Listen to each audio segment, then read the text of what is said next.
जय श्री राम। आप सभी को मेरा नाम अतुलपुरी। मैं आध्यात्मिक मंत्र चिकित्सक भगवान का एक छोटा सा प्रबंधक आप लोगों की सेवा में उपस्थित हुआ हूँ। आज मैं आप लोगों को विशेष जानकारी दूंगा और विशेष जानकारी के ऊपर मैं आप लोगों से चर्चा करूंगा और चर्चा बहुत महत्व है। जो लोग महीने 2 महीने साल 2 साल से साधना कर रहे हैं या जो भक्ति मार्ग में हैं, जिन्हें सिद्धि प्राप्त नहीं हुई या भगवान की प्राप्ति नहीं हुई, भगवान का नाम ले रहे हैं, सिमरण कर रहे हैं और उन्हें भगवान के दर्शन नहीं हो रहे, उसके ऊपर मैं आपको चर्चा करूंगा।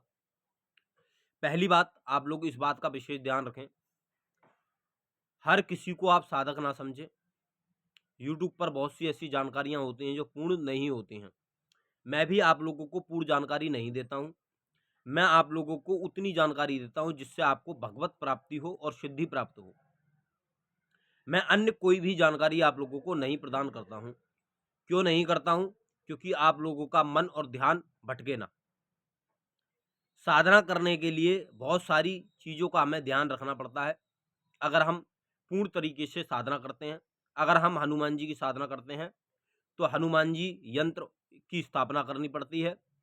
उसके बाद में हमें आसन का भी महत्व होता है, माला के भी महत्व होता है और पुष्प का भी महत्व होता है, जिसमें न्यास का भी महत्व होता है और विनियोग का भी महत्व होता है और मंत्र का भी महत्व होता है। इस बात का विशेष ध्यान रखें। मैं आप लोगों को विनियोग न्यास ना बताकर सीधा डायरेक्ट साधना बताता हूं आप लोगों को, क्योंकि आप लोगों को आसानी हो। आप लोग जो मैं बताता हूं, आप लोग उस प्रकार से भी भगवान की भक्ति कर सकते हैं, साधना कर सकते हैं और सिद्धि प्राप्त कर सकते हैं। ये मेरी बात की गारंटी है। आप लोगों को सिद्धि प्राप्त होगी और भगवान की भक्ति भी प्राप्त होगी और भगवान के दर्शन भी आप लोगों के होंगे। लेकिन आप लोग जो गलतियां करते हैं, उस वजह से आप लोगों को ना तो सिद्धि प्राप्त होती है, ना भगवान की भक्ति प्राप्त होती है और ना आपको भगवान के दर्शन होते हैं। वह क्या गलती है, वह मैं आप लोगों को पूर्ण रूप से जानकारी दूंगा। क्या जानकारी है? जो लोग साधना मार्ग में होते हैं, साधना कैसे करते हैं मैं आप लोगों को बता दूं। उन्होंने जोत जलाई, धूप बत्ती लगाई, 10 मिनट जाप किया, 10 मिनट के बाद में वह पूरे दिन घूमते हैं और 10 मिनट ओनली जाप करते हैं। 10 मिनट जाप करने के बाद में उन्हें ऐसा लगता है कि मैंने आधा 1 घंटा 2 घंटा जाप किया। इस तरीके से आपको भगवत प्राप्ति नहीं होगी, ना सिद्धि प्राप्त होगी। आप बीच में लटके रह जाएंगे। इस बात का विशेष ध्यान रखें। अगर आप जाप कर रहे हैं, आप दीपक प्रज्वलित करें, धूप बत्ती लगाएं। आप जिस भी इष्ट को मानते हो उनके सामने बैठें, आसन बिछाएं और माला का कोई महत्व नहीं है। घड़ी से लगाकर, टाइमिंग से लगाकर आप जाप करें कम से कम 1 घंटे। 1 घंटे उपांशु जाप करने के बाद में आपको पूरा दिन का मतलब कि आपको पूरा दिन 24 घंटे आपको मानसिक जाप करना है। मानसिक जाप मैं इस वजह से बता रहा हूँ, चलते फिरते हम अच्छी जगह पे भी जाते हैं, बुरी जगह पे भी जाते हैं। हम बाथरूम में भी जाते हैं, लैटरिन में भी जाते हैं। लैटरिन बाथरूम जाते हैं और बुरी जगह पे जाते हैं। हम मानसिक जप करते हैं। मानसिक जप से क्या होता है, दोष नहीं लगता है और वह जाप नियंत्रण चलता रहता है। इस प्रकार से आप लोग जाप करें, पहला। दूसरा, आप लोग जाप करते समय इस बात का विशेष ध्यान रखें, झूठ ना बोलें। किसी भी प्रकार का आप झूठ ना बोलें। कोशिश करें, प्रयास करें कि आपको झूठ बोलने की जरूरत ना पड़े।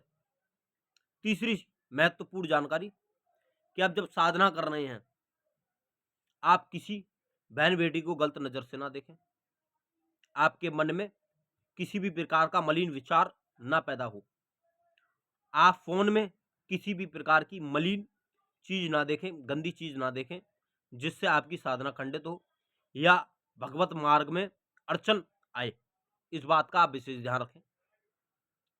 चौथी चीज, आप लोग जो साधना करते हैं, साधना मार्ग में होते हैं, सिद्धि ना मांगकर आप जब साधना चालू करें, जाप करना चालू करें सुबह के टाइम में, आपको इस तरीके से बोलना है जिस तरीके से मैं बोलता हूं। जैसे मैं भगवान से भगवान को मांगता हूं, आपको इस तरीके से बोलना है।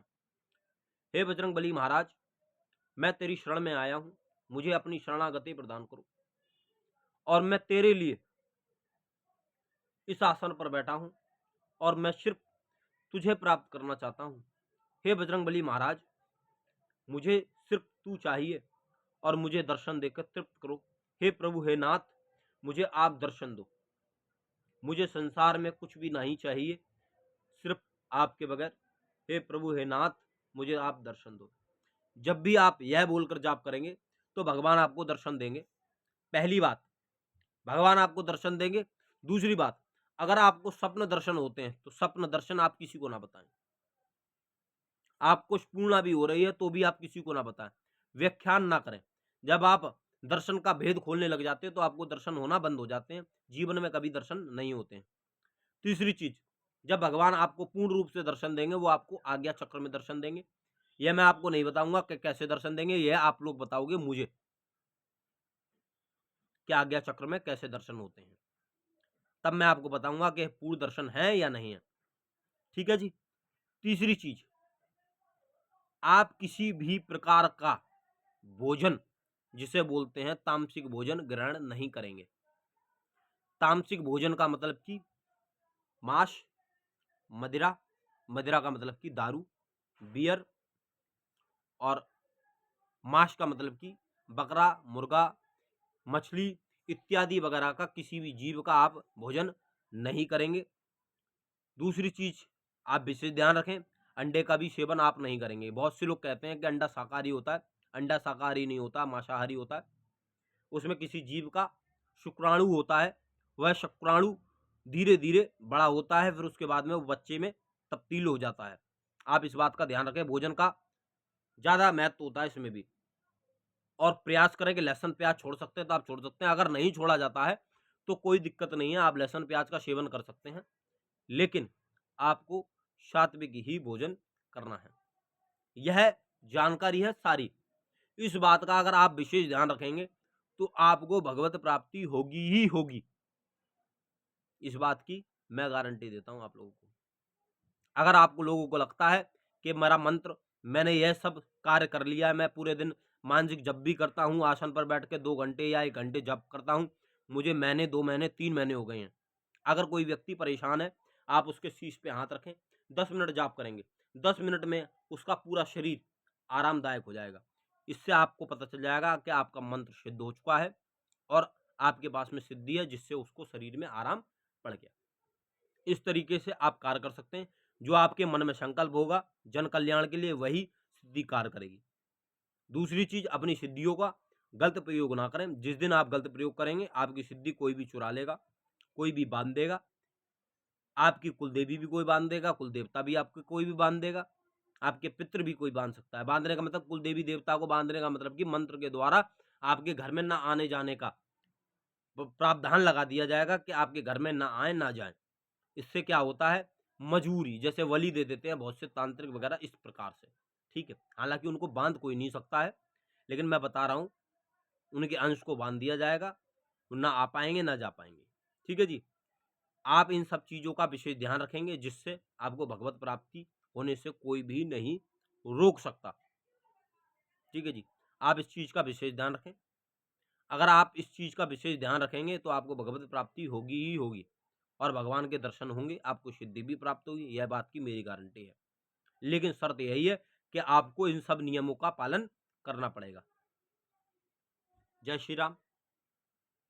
और आप लोग मेरे YouTube चैनल को जाके सब्सक्राइब कर लें। मेरे YouTube चैनल का नाम है अतुलपुरी आध्यात्मिक मंत्र चिकित्सक। जय श्री राम सभी को। आप सभी का दिन शुभ हो।